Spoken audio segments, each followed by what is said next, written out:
Қайырлы күн достар. Бүгін өте биік, сондай үлпілдек, бәрінің қолынан келетін бисквит жасаймыз.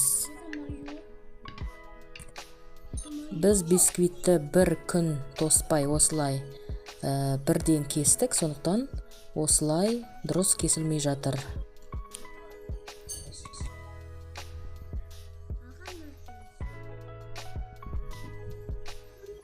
Бисквит үшін бізге осындай құрғақ миска керек.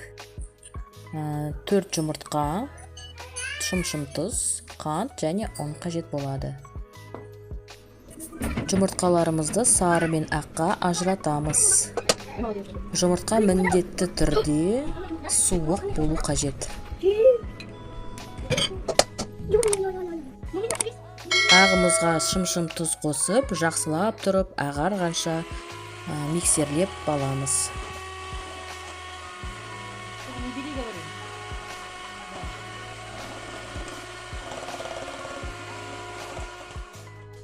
Енді үстінен 4 ас қасық қант саламыз. Және де қайтадан миксермен араластырамыз.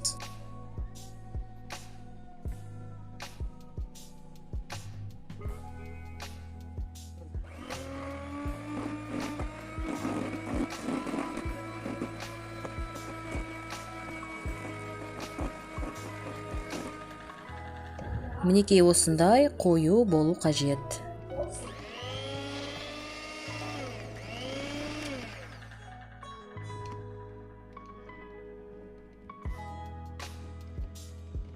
Оның дайын болғанын болмағанын осылай төңкеріп қарай аласыздар.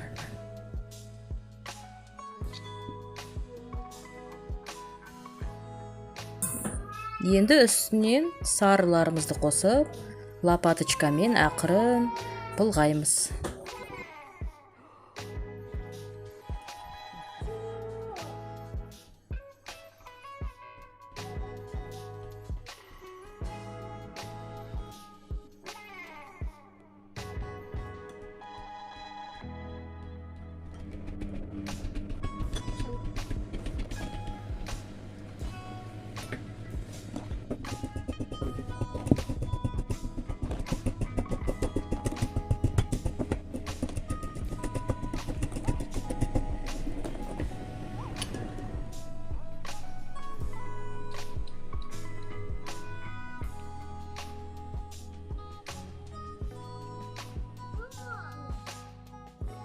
Енді үстінен електен өткізіп, 4 ас қасық ұн саламыз.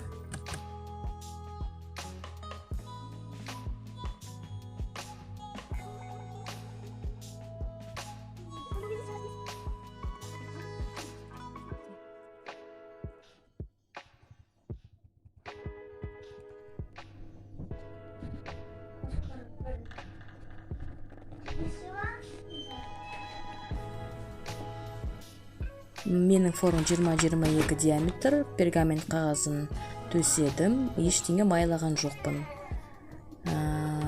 Духовкамызды 180 градусқа қыздырып алып, кейін пирогымызды салғаннан кейін 150 градусқа төмендету қажет.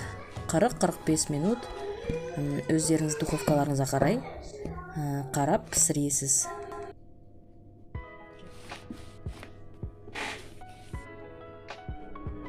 Мен бисквитті осылай шпажкамен тексеріп алдым. Енді суығанша күтеміз.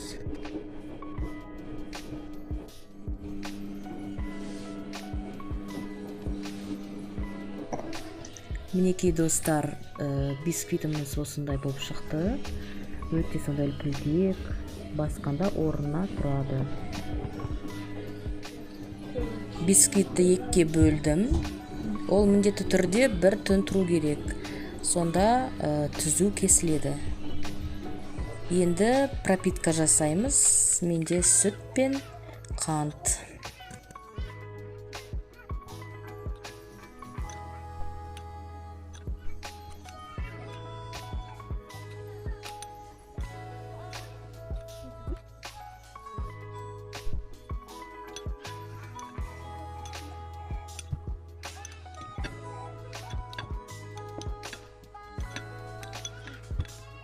Сіздер қалағаныңызша әсемдей бересіздер. Мен сүтті шоколадпен әсемдедім. Барлықтарыңызға ас болсын.